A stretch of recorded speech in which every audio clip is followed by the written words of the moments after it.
Assalamualaikum warahmatullahi wabarakatuh. Bagaimana kabarnya kawan-kawanku sekalian? Semoga kita semua senantiasa dalam lindungan Allah Subhanahu wa taala. Perkenalkan, nama saya Nurul Iman dari jurusan Pendidikan Agama Islam, Fakultas Tarbiyah dan Keguruan, UIN SMA Banten.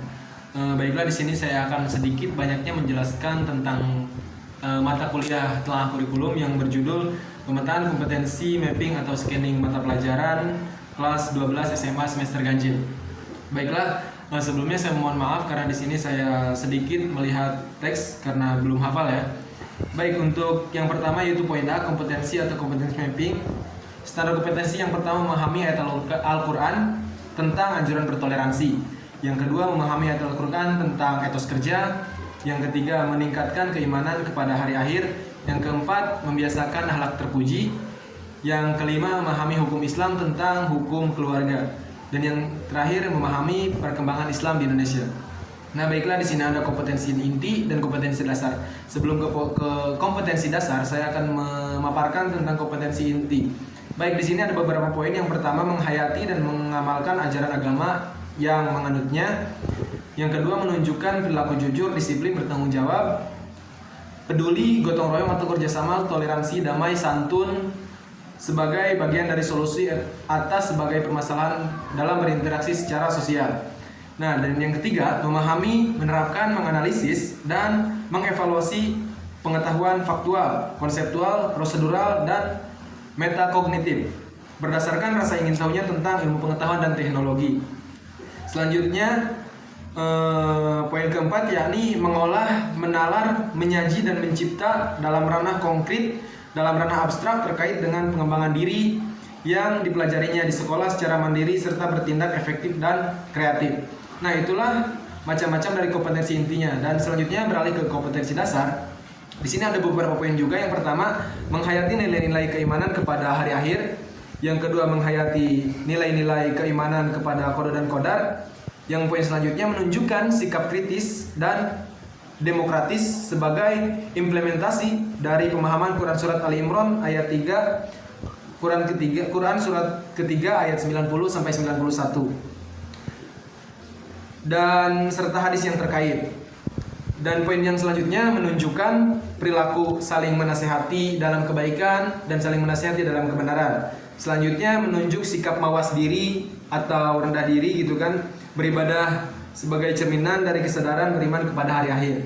Selanjutnya menunjukkan sikap optimis, berikhtiar, dan bertawakal sebagai cerminan dari kesadaran. Selanjutnya menganalisis Quran Surat Ali Imran ayat 190 sampai 191 tadi tentang berpikir kritis dan bersikap demokratis. Dan yang kedua menganalisis Quran Surat Luqman ayat 14 dan Quran Surat Al-Baqarah ayat 83, serta hadis tentang saling menasehati dalam berbuat baik atau ihsan. Dan yang selanjutnya memahami makna iman kepada hari akhir. Yang selanjutnya lagi memahami makna iman kepada qada dan qadar. Dan masih banyak di sini poin-poinnya tidak akan saya jelaskan langsung karena sudah ada di skenario pada materi telah kurikulum kali ini. Baik, beralih ke poin B, yakni konteks yang relevan. Pada poin ini ada bab pertama, ada bab 1 yaitu semangat beribadah dengan meyakini hari akhir. Nah, menghayati nilai-nilai keimanan kepada hari akhir menunjukkan kepribadian atau mawas diri dan taat beribadah. Selanjutnya, makna iman kepada hari akhir, berperilaku yang mencerminkan kesadaran beriman kepada hari akhir. Itulah poin-poin dari bab 1. Selanjutnya beralih ke bab 2. Bab 2 di sini meyakini qada dan qadar, melahirkan semangat dalam bekerja, yakni menghayati nilai-nilai keimanan kepada qada dan qadar menunjukkan sikap optimis, berikhtiar dan bertawakal serta cerminan dari kesadaran beriman kepada qada dan qadar. Allah Subhanahu wa taala memahami makna iman qada dan qadar Allah Subhanahu wa taala. Nah, di sini memahami makna iman kepada qada dan qadar dan berperilaku mencerminkan kesadaran beriman kepada qada dan qadar. Dilanjut untuk bab 3, di sini menghidupkan nurani dengan berpikir kritis. Jadi di mana dalam berpikir kritis kali ini setiap siswa ataupun setiap peserta didik harus memunculkan sikap-sikap kritis yang nantinya bisa memunculkan pemikiran-pemikiran baru. Nah, di sini menunjukkan sikap kritis sebagai implementasi dari pemahaman Quran Surat Ali Imran ayat 190 sampai 191 tadi. Dilanjut untuk bab 4-nya, bersatu dalam keragaman dan demokrasi. Jadi dalam bersatu dalam keragaman dan demokrasi ini menunjukkan sikap kritis dan demokratis sebagai implementasi dari pemahaman Quran Surat Ali Imran ayat 190 dan 191 tadi. Dan juga Quran Surat Ali Imran lagi ayat 159. Serta hadis tentang berpikir kritis dan bersikap demokratis. Selanjutnya bab 5. Ini poin yang selanjutnya bab 5, yaitu cerahkan nurani dengan saling menasihati. Nah, di sini saling menasihati itu banyak ya. Ada menasihati dalam kebenaran dan kesabaran. Serta menunjukkan perilaku saling menasihati dan berbuat baik, yaitu ihsan sebagai implementasi dari pemahaman Quran Surat Luqman ayat 14 dan hadis yang terkait. Nah, langsung saja kita beranjak ke poin C. Di sini poin C di sini poin C memaparkan bahwa tentang pengembangan perencanaan dalam beberapa konteks. Yang pertama dalam pembelajaran PAI jenjang SMA. Di sini murid diajarkan bagaimana untuk lebih memahami arti ibadah secara harfiah atau secara mendalam, penyusunan sikap yang lebih baik, selalu semangat dan bermotivasi dalam pelajaran.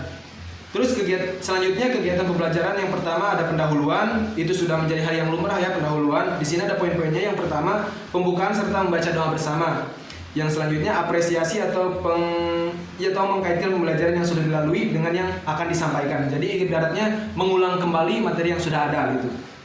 Selanjutnya di sini ada kegiatan inti. Nah, kegiatan inti ini di sini apa saja? Ini akan ada beberapa poin saja, banyak poinnya. Hanya saja di sini akan saya sebutkan dalam beberapa poin saja, tidak semuanya.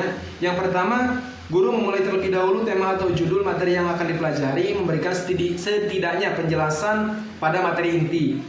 Selanjutnya, guru meminta murid membaca buku pelajaran LKS pada bab atau materi yang akan disampaikan. Selanjutnya, guru membuka tanya jawab tentang materi sebelum kegiatan belajar dan pembelajaran inti.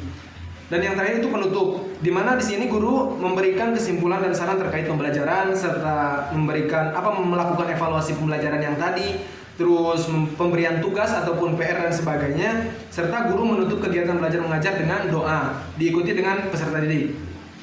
Nah, ini metodenya, ada beberapa metode dalam segi pembelajaran mapping tadi atau atau pemetaan pembelajaran. Di sini ada metode ceramah. Biasa ceramah ketika guru menerangkan, murid mendengarkan. Yang selanjutnya diskusi. Nah, diskusi ini bisa jadi dari peserta didik ini dibagi beberapa kelompok yang nantinya akan mereka diskusikan terkait hal atau pelajaran yang akan disampaikan.